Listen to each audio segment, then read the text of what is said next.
So, first of all, I'd like to thank the people who made tonight specifically possible. I'd like to thank Dan Pryor, there you are, for letting me borrow his projector, and Kimberly Ayala, who I thought would be here, but is not, unfortunately, for allowing me to borrow her speaker system.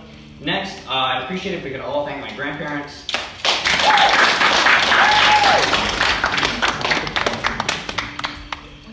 I feel like I might cry.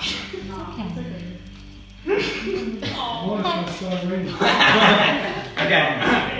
I asked them to borrow their backyard for a party, and the next thing I knew, they had ladders set up, and they were taking all sorts of measurements. I'm crying. It's all right, Mom. Can you read this? No.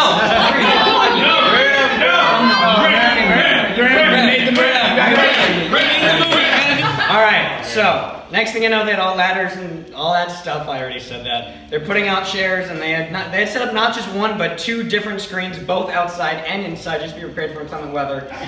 Whew. They went. Oh, I already read that.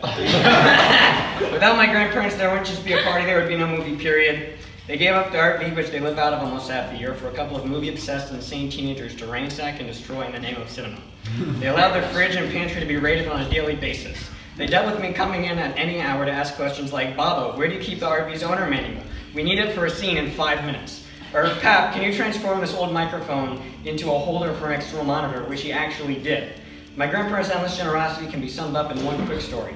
A few years ago, I was filming a movie in their house during the day, and they were out and about. Filming, as usual, lasted way later than expected, and it wasn't until it was almost midnight when I realized, where's Bob and Pat? As it turns out, they had been home for hours, and they were literally spending the night in the RV parked in their driveway just so that I could finish filming in their house. That defines the spirit of humble service my grandparents have always shown towards me, my family, and just about everyone they come into contact with. So if we please give a really big hand to my bottom. On that same token, I have to thank my parents for putting up the long hours, late nights, and general rush frenzy that I've been throwing at them for not only the past year and a half, but for the past 10 or 11 years since I first determined that rather than play football or wrestle, like I had planned, I wanted to make movies instead. My dad had always been there to lend a helping hand, a clever way around a problem, or give an honest feedback. And I'm not even crying, my voice is just shaking because I've been screaming all day. And my mom has always been there to provide comfort, strength, and assistance, including literally holding the camera for me back when I acted in my own movies from 4th until 9th grade. This included long hours of me trying to explain complex shots to my mom, who knows nothing about cameras, by the way, and she didn't complain once, and she nailed every shot, so thank you. All right. I don't like this. All right, next. I'd like to give a very sincere thank you, and also an equally sincere apology to everyone who made this movie a reality. I guess I have to start with Dan Krasinski, who quite literally saved us all. For those of you who don't know, this film was about to be postponed or possibly even canceled halfway through shooting. Despite all our hard work we had put into it, we were about to have to throw in the towel when Dan swooped in to save the day. We contacted him at the last possible moment, and he was more than happy to completely and unexpectedly fill a pretty major role, one that included requiring him to stay in monster makeup for almost 7 hours. So Dan, thank you. Here you go. You're welcome. Thank you to Liz Sisler, who's been in just about every single one of my movies since the 9th grade. Liz also had to suffer the specific hell that is enduring 7 hours in monster makeup that included white contact lenses so thick she couldn't even see.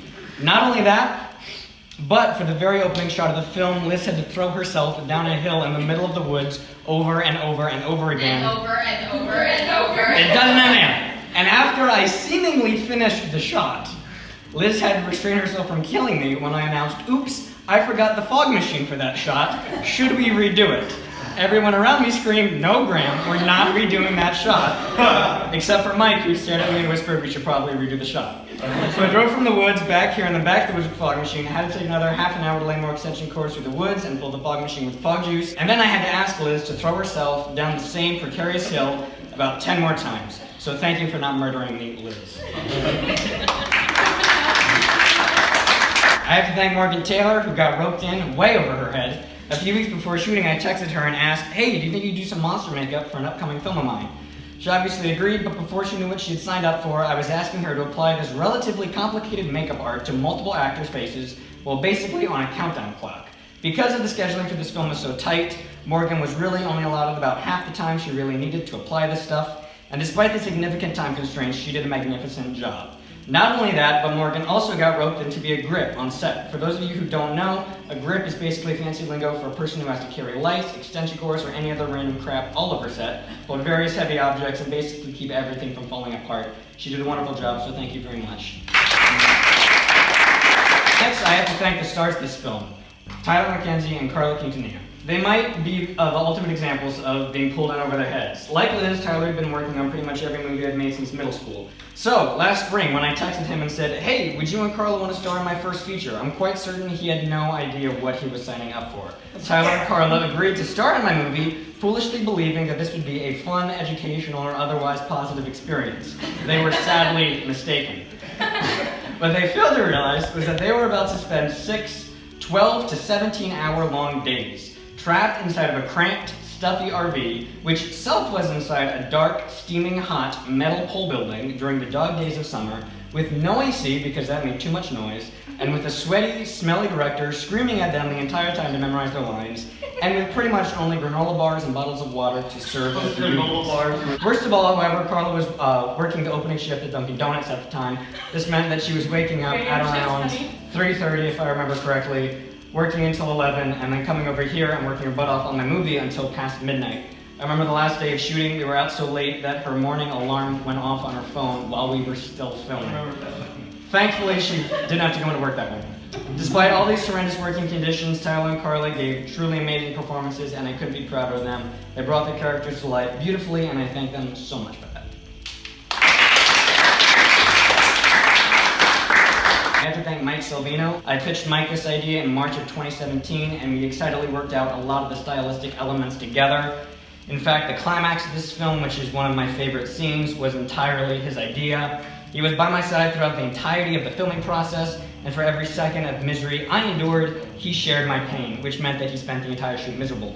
Partially because I would give him hell if one of the 7,000 wires required to properly work the boom mic came even as such been unplugged. So thanks to Mike for constantly being my right-hand man and helping me through every second of filming.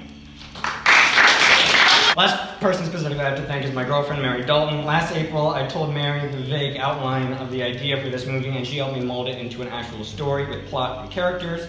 She went so far as to spend hours on a couch writing argument scenes with me, even literally acting out each scene with me, page by page as we would write it. One night specifically, we would write a page line by line together, perform it, rewrite it, then perform it again. We still refer to this as one of our best days ever, which is how I guess I know she's a girl for me. Most of all, even though she couldn't be there on set every day, she provided me constant support and strength when the weight of this movie came crashing down on me.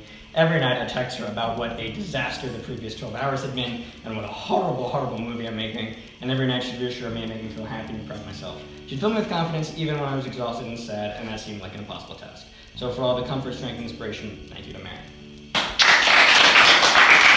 This is the end. I'll try to keep it together for another 2 minutes and then I'm done. I know I've been droning on for way too long at this point, so I'll end with this. This process has been an emotional roller coaster to say the very least. I go from thinking this film is some monumental achievement and that I'll be hearing from agents at Fox, Searchlight, or A24 before the month is out. Those are two movie studios that I love. To thinking that this movie is the most horrific, lame, offensive piece of garbage ever created and that I never deserve to pick up a camera ever again. The truth lies somewhere in the middle. This film is admittedly imperfect.